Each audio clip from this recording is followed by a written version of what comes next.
What is up, guys? Welcome in here to another edition of Slaughterhouse Sports. And today we're going to do a pretty lengthy show. It should be about 40 to 50 minutes in length. And we're just going to catch up on everything in college football. We're going to preview all of the matchups in the sport of college football. We're going to talk about Mickey Joseph. We're going to talk about Brian Harsin. And what I'll do at the end of this show is I'll mark in chapters what we are going to talk about, all right? But there is a lot that is going on. We got some huge matchups this weekend in college football. We got the college football playoff picture featuring SEC teams, featuring Ohio State, and featuring all of that. This is going to be the best week, best Saturday, pretty much potentially of the sporting season. I believe that even this Saturday is even going to be more exciting than a college football playoff because of some of the matchups that we have in the SEC East and because of the matchups that we have all around in college football, all around the country. These are huge matchups for teams, for coaches, and for the future really of the hierarchy of the sport of college football. NIL, people said that it would ruin the sport of college football. They also said, they being the media and they being people, that NIL and conference realignment would kill college football, playoff expansion. Well, for this week, guys, this is absolute paradise on earth because we have an amazing college football Saturday this week. It is going to be phenomenal. And also, the home team, the Philadelphia Phillies, are in the World Series playing the Houston Astros, going to maybe be playing them on Saturday. Could be a closeout game in Game 6. Who knows what's going to happen tonight in that game. So we are definitely going to talk about the matchups in college football. This is a national college football show. That's the way I kind of want to make it. And I also want to talk about the National Football League as well on this channel. So I want it to be primarily about college football, recruiting, and all of that. But I also want it to be about the National Football League as well, what is going on the field in the National Football League. So there's so many places where we can start. But I want to start by analyzing this week's games, all right? And then I'm going to talk about kind of the coaching searches in college football. And then I'll wrap it up with a little NFL trade deadline stuff, right? I'll wrap it up with some trade deadline stuff, and then we'll get to the what we think about the National Football League, how teams are kind of doing. But first, as my hair is all crazy on this morning, but I like having my headphones on my head in this particular structure. I just do. All right, you can make fun of me for that.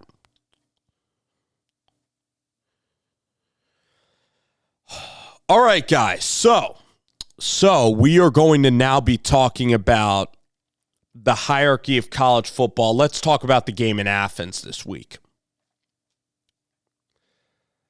I am stunned, and I will admit when I'm wrong on something. I'll admit, I'm not going to admit when I'm really correct because I don't feel like being that egotistical on this program.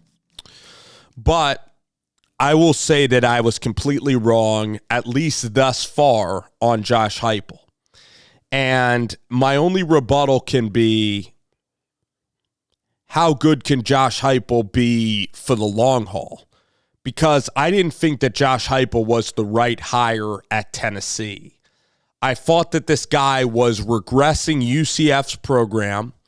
I did not think that this offense would be this prolific in the SEC. I thought that SEC defenses would be able to catch on to tempo. I like the offense at Missouri under Drew Lock. I'll say that. I love Josh Heupel's offense under Drew Lock, but I wondered how he would be as a head coach. I wonder how this defense would be. And I thought that this could be like a pretty tough tenure because of Tennessee. I thought they would score points a little bit, but I also thought that they wouldn't be able to stop the run and that their defense would not be organized. It ends up that for being this year, this is what happened with Josh Heupel. He has Tim Banks, so he has a very, very aggressive defensive scheme that blitzes a ton, that is actually really good against the run. All right, and they're able to play a real fun brand of football. They're able to really defend you from sideline to sideline. They are able to play a really fun brand of defensive football. And their running game on offense has just been spectacular. So their offensive line has, even though it's a make-worth offensive line, it's not like they have a lot of established starters on the offensive line. They have a lot of injuries up there. They've been able to really sustain running the football on the ground. And then their passing game, I mean, their yards per attempt must be towards the highest in the nation. You have Jalen Hyatt, Cedric Tillman.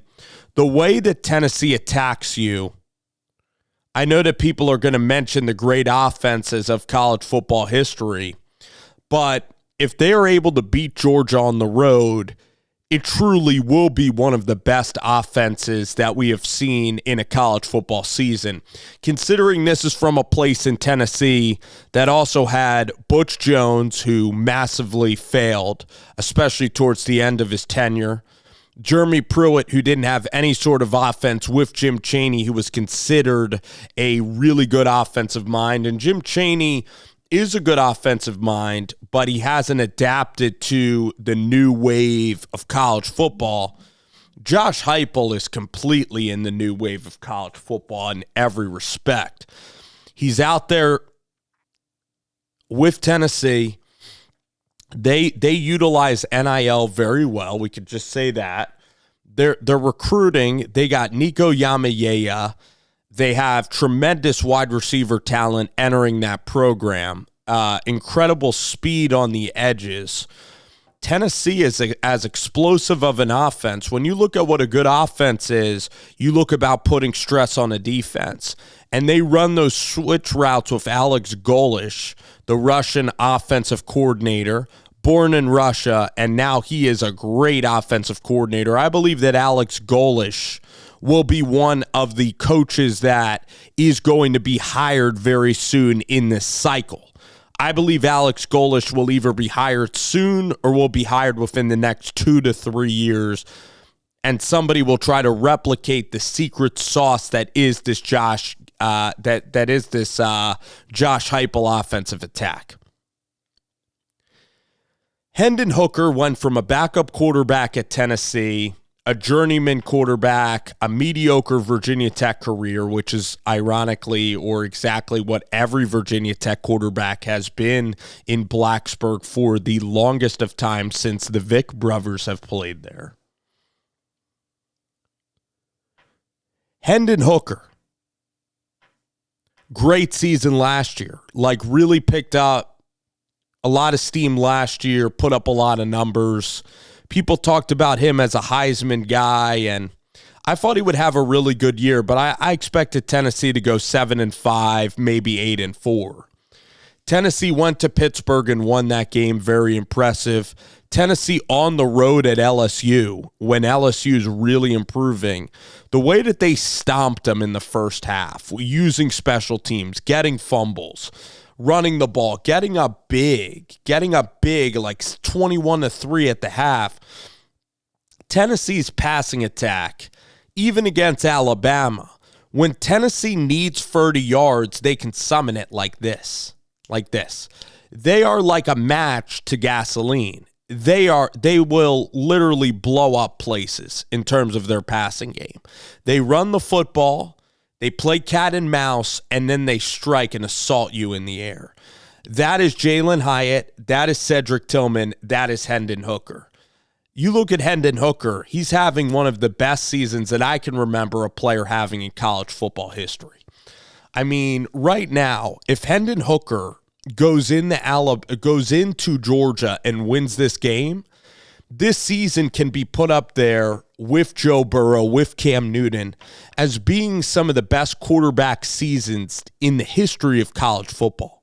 Because Kyler Murray was a good quarterback. Bryce Young is a really good quarterback. But they've done that at Oklahoma, which has been great for 20 years, and they've done that at Alabama. What Joe Burrow did with now a coach that's no longer there in Ed Orgeron, what he did with an offensive coordinator in Joe Brady that has since never found his footing in the National Football League. All right, what he did with Ensminger, Brady, and what he's done with Jamar Chase and Justin Jefferson is one of the greatest college football accomplishments of all time at LSU. Winning a championship, getting that offense to the next level. But even LSU has had more success under Les Miles. They've had a lot of stability in that program, and they've always had talent in there. Tennessee's been able to get some talent, but they've never had a culture. They've never had... They haven't had a culture since really Coach Philip Fulmer left them in 2008. They haven't really had a very serious football team since I would say 2006. It's the last time that they've really been prevalent on the college football market late into the season. They've always lost to Florida. They've always lost to Georgia, stemming on many, many years. I know actually Josh Dobbs hit that throw against Jacob Eason, Jawan Jennings, who now plays in the NFL, both of those guys. And also Alvin Kamara was on that team. So Butch Jones had talent. Jeremy Pruitt had a high level of talent, but they were never able to put it together offensively. Josh Heupel, the reason I fought against circling back to why I thought it would fail is because I thought that this offense would be sniffed out. Since you play with tempo, that also means that if your offense sucks, you're punting the ball back immediately. So I thought that it would be like Chip Kelly in the NFL, where eventually teams would figure it out. The running game would be stopped. They'd figure out these switch routes. You'd have to punt it immediately, and then the defense would suck. So that's still why I have concerns about Josh Heupel long term. I did not know it would be this prolific this early. Hendon Hooker is unstoppable. The wide receivers of this team are unstoppable. Hendon Hooker has the best arm in college football, has one of the most accurate arms in college football. I think Hendon Hooker's arm strength, his deep ball, is the best by a pretty long margin in college football. I guess you have C.J. Stroud and Bryce Young, but Hendon Hooker's talent as a quarterback for football, I believe that he's the best quarterback in all of football, Hendon Hooker. I'm not talking about professional. I'm talking about the world of college football. What he is in this offense, the way he's able to manipulate things, the way he's able to drop footballs in the bucket, the way that you have Jalen Hyatt, you have the best quarterback and the best wide receiver, and then you have Cedric Tillman that, when healthy, could be just as dynamic as Jalen Hyatt. The question that I have in this game now previewing Georgia is, can Kirby Smart stop this offense? The way you got to stop it is you got to eventually hit Hendon Hooker. I don't think that guy's been sacked or hit. You have to press these receivers at the line so that they're not free releasing you, all right? Because when you get a first down and you're scrambling and then you go play action and then you run, let's just call it 8-wheel, which is a post and a wheel. All right, so the guy on the outside runs the wheel, the guy runs the post. Or how's it work? Yeah, you run a switch route, which is pretty much post-wheel. All right, that's pretty much what they run, because it gets these defenders in conflict. Nobody really carries the wheel. Do you carry the post? It's 2-on-2, and you always make the wrong decision, and guys are running wide open. Some guys run like an 8. Some guys you'll line up in a 3. You'll line up. I love how Tennessee spreads the field with the hash marks, and then I love how they are able to stack their receivers. Some of them run 8. Some of them run like an 8, which is a excuse me. Some of them run an 8, which is a which is a post. Some of them run like a slant on the outside. Some of them might run like a 7 route, like a corner. Then guys might run inside slants. I sound like Dennis Rodman talking about how he rebounds a basketball. It's all going fast. It's all really simple for Tennessee. It's all really fast for the wide receivers. They get their signs in really quickly. And this offense is it's really tough to figure out. I mean, can you figure it out? Can you prepare for it? I mean, nothing simulates the speed in which they have this up-tempo offense. It's a cheat code. It's like Chip Kelly at Oregon, what Josh Heupel is doing at Tennessee. He is a master. He has taken the football world, because he is the best offense by the way, the NFL offense are not as dynamic as Josh Heupel's offense at the college level. He is the best offensive coordinator in all of the world right now. The world bows at Joshua Heupel, at this quiet guy from South Dakota who used to be a lefty quarterback at Oklahoma. They all bow at this kind of UCF coach that was, kind of a mediocre UCF coach. The same Gus Malzahn has UCF as what Heupel had it at. The same guy who got dismissed from Missouri.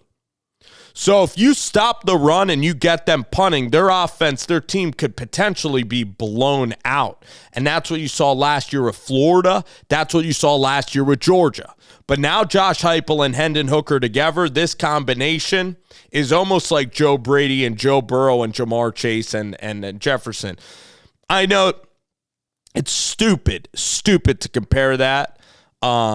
I guess we could maybe compare it to Cam Newton's reign. We could compare it to Mac Jones and Devontae Smith and the greatnesses of NFL of offenses, Tua Tagovailoa. We could talk about Deshaun Watson. We could talk about Hunter Renfrow. Could talk about Leggett and all of the great offenses. What's his name? We could talk about Trevor Lawrence. Talk about T-Law a little bit at Clemson that first year with Christian Wilkins, Colleen Farrell, Tanner Muse, and that defensive, that defense combined with how great their offense was. We could talk about the great teams. So can they stop the Tennessee run, force Tennessee in the third and longs, and force punts? You force punts, you're going to likely have a good day. Then it's all about ball control. Can Stetson Bennett operate quickly? Can Todd Monken scheme plays up for Brock Bowers, for these wide receivers? Can McIntosh and them get wide receiver screens? I believe you're going to have to throw the ball, but you're going to be throwing high percentage throws, not very complex deep shots. But the way they moved it against Oregon was motions and easy pitch and catches, which is easy slants, easy completions. So the roadmap for Georgia to win, they can't play gun for gun with Tennessee. Tennessee has rocket launchers. But if you disarm the rocket launcher, you take out the ammunition completely, and then you're fighting them with, you have pistols and knives, and they don't have their rocket launcher, you're going to be able to quickly annihilate them. So for Georgia, can you get Tennessee in close quarters? Can you stop the run? And can you get them off the field before they get rhythm? If Tennessee hits explosives on you throughout and this game gets into the 30s, you are deader than a dead man. All right? And put it this way, if this Georgia defense that still has so much talent, if they can't stop Tennessee, I don't believe Ohio State's defense will be able to stop Tennessee. If Tennessee wins this game, even if they lose in Atlanta, if they win this game in Athens and give Georgia that L, I believe that Tennessee is then your favorite to win a national championship. Tennessee then will be the special kind of outlier LSU season that we saw, the Florida State season. Because usually college football is marked by Alabama, it's marked by Clemson, and it's marked by Ohio State. Those have been the three. Alabama, Clemson, Ohio State. I guess we can throw Georgia in there since they played in the national championship. It's been marked by 4 teams. LSU's been on the outs. Oklahoma's very close by. That's what has happened here in college football history. Tennessee can be that team that breaks the mold with a transcendent player in Hendon Hooker. I know you got Nico Yamayea coming in there. How will Tennessee be over time? I still think that this offense someday will be figured out because I think that it's kind of a one-stop shop of tempo and wide receivers kind of like within their routes, playing their coverage and sort of like on the fly. That's the great thing about this offense, though, is I really respect this offense. I kind of hope that it stays prevalent for a while. It's very explosive. It's almost unguardable. It's scary good. That's what it is. It's scary. The way that Tennessee's beating LSU, it sends a shockwave through college football fans. Unless you're a Tennessee fan, no one expected Tennessee to like get this good this fast. It's very intimidating. It's constant change quickly. It's like, holy bleep, this is absolutely bleeping insane. That's how crazy this Tennessee offense has been. They just beat Kentucky 51-6. They embarrassed Mark Stoops. They are pissing. Sorry to use that word. They are destroying college football as it is. They're taking college football, putting it in a blender, and making it their baby. The world revolves around Knoxville. The world revolves around Joshua Heupel. And Kirby Smart's trying to hold on to that world, and Josh Heupel's coming out there and trying to take it. And so this game comes down to Stetson Bennett. Can he be kept clean? If you get pressure on Bennett, if Tennessee's defense, Tennessee has more ways to win the game. Their offense is more explosive. Their run game defense is good. And against the blitz, their quarterback pressures are a lot better than Georgia's. I believe that their pass rush is better. So Tennessee, if they stop Stetson Bennett, force him to go sack fumbles, any day of the week, I'm taking Hendon Hooker over Stetson Bennett. That's not even an offense to Stetson Bennett. Stetson Bennett is a fine quarterback. He's a very good quarterback. He's a winning player. He is a very winning good player. He's a good player. He's really good. I would say he's good to really good, like in that pretty good range. Brock Bowers is a beast, great tight end, but he can also be limited. McIntosh, good running backs. So the key is, can they get Tennessee's defense gassed? Can they convert third downs? Georgia, to win this game, has to control it. They have to be ahead by a pretty good margin. They have to take the will out of Tennessee and actually blow them out. Because if this game's close, Tennessee's offense just has the power to roll. And unlike Alabama, who has Bryce Young, who... Gosh, I know I said Hendon Hooker's the best in the sport. Bryce Young, the way that Bryce Young maneuvers the pocket is unlike anything we've seen. That's why this year is such a great year of football, because you have Stroud, you have Bryce Young, Bo Nix is playing at such a high level on the West Coast. You have four unbelievable offenses and quarterbacks.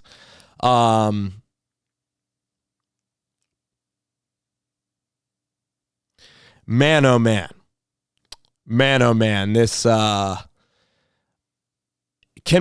Stetson Bennett up his game enough, to beat the University of Tennessee? Can that happen? It comes down to Georgia's defense, honestly, against Tennessee's offense. And if Georgia's defense could prevent Heupel from rural domination. That's what it comes down to. Can Georgia's defense prevent Josh Heupel from rural domination? Because if Heupel and this team, again, if Tennessee gets to like 35 on Georgia, I think Tennessee, all they have to do to beat Stetson Bennett is score about 38. And I think it's possible. But in Athens, we'll know quickly. We'll know with the consistency of the first half. Georgia has to shorten the game, obviously. You can't give Hendon Hooker a lot of chances. You have to convert on third down. You do have to play ball control. That's how you have to win when you don't have the more explosive offense. And then your secondary has to be up to the task, but really your pass rush, really your ability to stop the run, get them in third and longs like we all know about. There is a pathway to victory. It's Georgia's defense being just so dominant and Tennessee being too finesse, and the physical team wins. But if the physicality looks similar and this is a back and forth game, Tennessee's going to win this game if it's close. And if it's close, Tennessee's got to feel unbelievable about themselves because Georgia's honestly been the power that Alabama kind of wishes it's been. It's been up there. Right now, it's actually been Alabama. It's been Georgia and Ohio State. And Tennessee already beat Alabama at home because Alabama has no defense now. So as it's been discussed in the sport right now, nobody is really a dominant team in college football this year in terms of offense and defense. No one's really ahead above everybody else because we even saw Ohio State play a game against Penn State where they didn't even blow out Penn State until very late in that game. So this is what I believe is going to happen. This is what I believe can transpire. I'm more comfortable taking Tennessee if I had to put money on this game.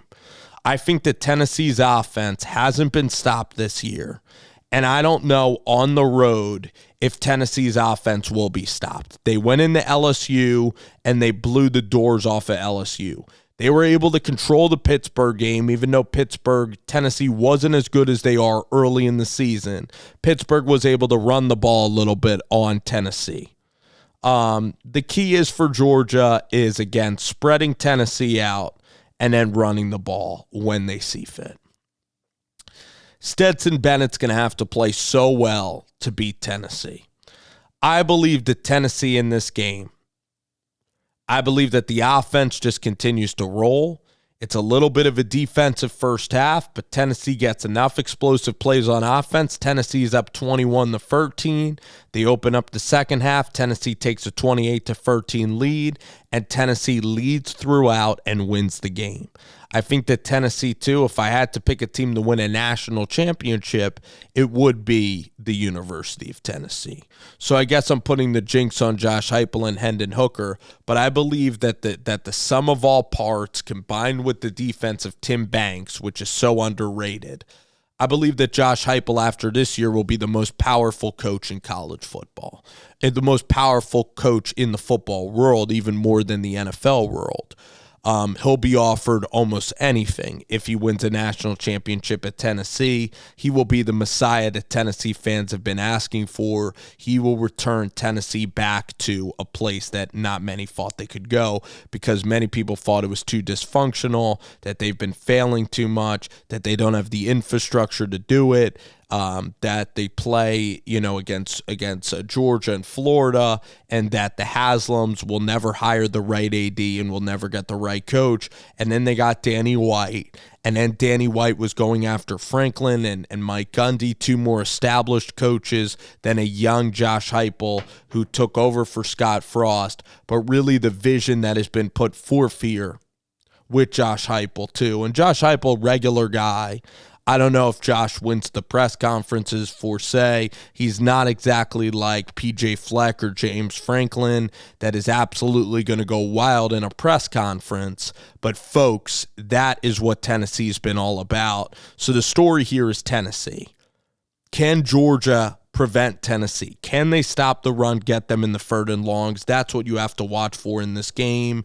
It is going to be a treat of all treats, this football game in Athens, Georgia.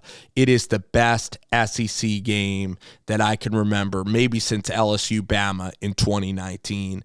Also, LSU Bama in 2009, like the 9-6 game.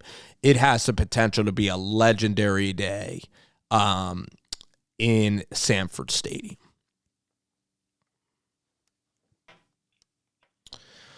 All right, let's talk now. We spent 30 minutes on the brilliance of Josh Heupel, why I thought that the offense was too gimmicky, why I thought they'd be punting and their defense would suck at Tennessee, and they would have no infrastructure and his personality wouldn't be able to recruit. But Danny White and Josh Heupel have done a brilliant, brilliant job. All right, let's talk now about LSU and Alabama.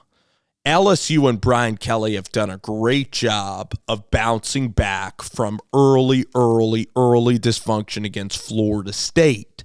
And Florida State hasn't necessarily been as, how can we say this delicately? They haven't been as bad as we expected, all right? They haven't been as bad as we expected them to be. So Alabama this year, their defense is nowhere near where it ever was. They are not showing any form of dominance other than having Bryce Young, other than being able to throw on anybody. Their offense is still up there with Tennessee's as probably, I would say, the way that they play Tennessee, their offense, I would still say, is easily top 3, and it could be the number 1 offense in college football.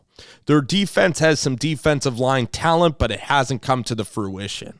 They are easily, I would say, amongst the top 3 teams in college football. I believe that they'd beat Oregon, and I believe that they would actually beat Georgia this year with Stetson Bennett. I actually do believe neutral field give me Alabama to win that game. Now, Alabama's going to LSU. Can Harold Perkins to me reminds me of a guy that could be potentially one of the best pass rushers in the NFL. His talent is one of the best in college football. How will Harold Perkins, now I knew that Perkins had some trouble with who was he going to commit to, but Harold Perkins has the talent to be a number 1 draft pick in the NFL, to be a defensive player of the year in the NFL, to be a gold jacket guy, okay? Harold Perkins stays consistent in every aspect of work. He stays injury-free. All right, this man is going to be insanely good. You also have Will Campbell, Emory Jones, got 2 Louisiana guys starting on the offensive line. Jaden Daniels has come in, and he's shown kind of in the NFL model that you don't need to throw it 45 times a game and be deadly accurate to be still an amazing quarterback. He's been able to get outside the pocket. He's been able to make explosive plays. That environment on Saturday night at 7 o'clock in Death Valley, the place is going to be rocking. And I believe that LSU can actually get to Alabama and Bryce Young. And you get to Alabama and Bryce Young, and then you play good offensive football. Alabama's shown on the road that they have real hurdles with dealing with mobile quarterbacks and with dealing with guys and teams that are really efficient on offense. And LSU is just ascending, and Alabama's kind of in the middle. Now, can LSU's defense guard against a quarterback? Tennessee lit them the heck up, but they also really struggled against Tennessee in terms of their special teams, and now they are playing better football. I believe we're going to see the best LSU has to offer on Saturday. Jaden Daniels is not going to be easy. For LSU to win, they're going to have to keep the score down because Alabama does have a more explosive offense. But unlike Tennessee, or actually unlike Georgia, I believe actually that LSU, if you put LSU in Georgia and you took it to Death Valley, I believe that LSU would beat Georgia in Death Valley too. If it was a neutral site game, Georgia still has a lot of talent on their roster, more talent than LSU. That's why it'd be tougher for LSU. It depends with Georgia. The one good game Georgia played this year, even against Florida, they look all right. They look pretty good. They're Georgia. They're held to a higher standard. They blew out Florida, but they kind of let Florida back into the game and kind of made some mistakes in the secondary. So Jaden Daniels, pretty good quarterback. Their offense is kind of very good. You got Brian Kelly now in year 1, which, again, you could put him up there for one of the better coaches for LSU. I thought the culture fit would be a bigger deal. It hasn't been as big of a deal. They've been able to recruit. They got Ricky Collins coming in there next year. They still have like a top 12 class. They got Sheldon, the wide receiver. They got some guys coming in LSU next year. So Saban's team, again, on the road, it's a terrible spot for Nick Saban and Alabama. It's a terrible spot for them.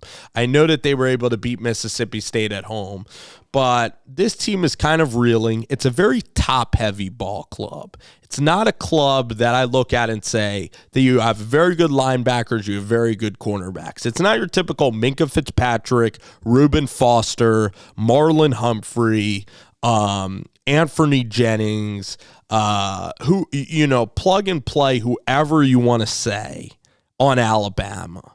I know that you have Battle, who's a good player, but this Alabama defense is not unfair. It's not even like the level that Georgia's defense was last year. It's not even like the Jonathan Allen-led Alabama defense with Deron Payne and Jonathan Allen. Will Anderson had a better year last year. In Tennessee, he didn't do anything in that game. And I love Will Anderson, the kid. In terms of football character, Will Anderson's character through 3 years, he is one of the guys that you want to draft an NFL team around. He's like Aiden Hutchinson in that way. He's a heartbeat of a team. He hasn't come to the fourth round. Same with Dallas Turner, who everybody fought in the preseason as well as I did, that if you get that Alabama pass rush, you combine that pass rush, with great quarterback play, you're going to be sensational. Jahmyr Gibbs is a great player, but their wide receivers are not where it needs to be. But can Jahmyr Gibbs run it against LSU? It's a 12-point spread down on the Bayou. I know I'm taking one underdog in Tennessee to win. I believe the game is close. I believe LSU covers in this game. But I believe Bryce Young's going to be too good for LSU's defense.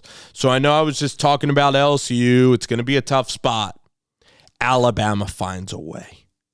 Alabama finds a way at Death Valley to win. But Alabama's going to Ole Miss next week. One of these two games, I'll just say this.